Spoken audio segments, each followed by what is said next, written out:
If you've ever suffered a hip flexor strain, and let me tell you personally, it's really painful, are there some simple things you can do to get over it? Some simple exercises before you end up, needing months and months out of your sport and exercise. I'm Dr. David Geyer, orthopedic surgeon and sports medicine specialist, here with my friend and physical therapist from Made to Move Physical Therapy, Yves Gigi, and we're going to talk about hip flexor injuries and just some simple things you can do to get over it. These are the muscles at the top of the quads that come across the hip joint that are involved in basically straight leg raising and those type of movements. So sprinting and deep lunging, and there's a number of exercises that you can do to cause injury to this. But usually it's not something that needs surgery, but it needs a lot of work to get over it. So if this happens, maybe you throw in some of these exercises fairly early before it becomes a long-standing problem, and you'll get back quicker. Yeah, I mean, we have these hip flexor strains, and usually there's a lot of pain with walking, right? And we want almost instant relief. So my favorite thing to do is just a simple stretch. Again, you can do it anywhere. You could do it at the office, you could do it at your house, maybe not at the office, I don't know. So we're gonna get in a half kneel position first, okay? Let's see how well I can do this. Yeah. Let's do my right. Your right leg, yep, perfect. You can see, okay.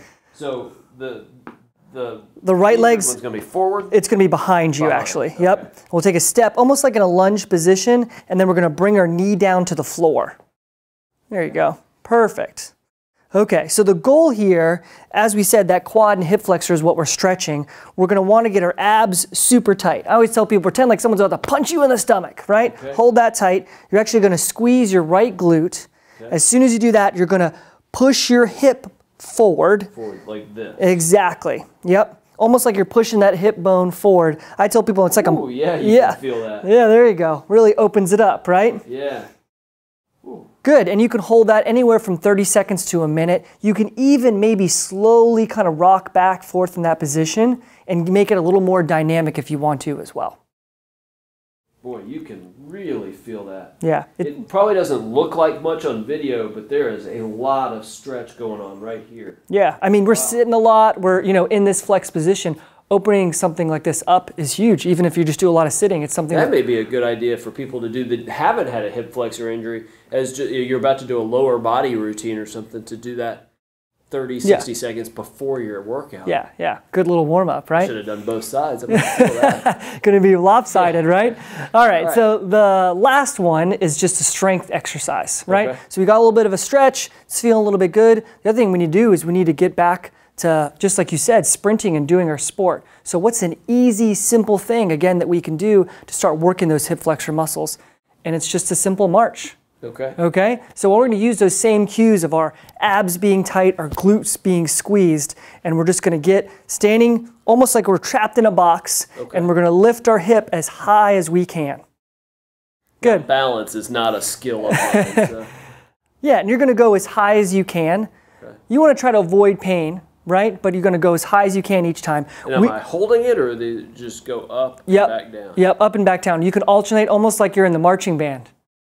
Okay. Good. If we're doing it right, you can see Dr. Geyer's doing a great job of that knee should be getting past the crease of the hip, right? That's that full range of motion. Good. We'll do some balance exercises next time. We should do a video on balance. All right. Yeah, nice and easy. Anywhere from 10 to 20 reps, 2 to 3 sets would be a good kind of dosage there. And I like that because you really are feeling it in the hip flexors without making your quads do all the work. Some of the issues with lunges and squats and leg presses. This is purely hip flexor. Right, isolate the muscle, right? Yeah. Very cool. Well, like I said, another injury, sadly, that I've actually had personally. It's really painful, and it's hard to do lower body exercises and any kind of sprinting or running with a hip flexor injury. So try these out and see how they go. If you want much more helpful injury and injury prevention information, check Yves out on social media. There'll be a link in the description below where you can get in touch with him and see all his great stuff. If you like more videos like this, click the link below, and we look forward to seeing you in our next injury and exercise video.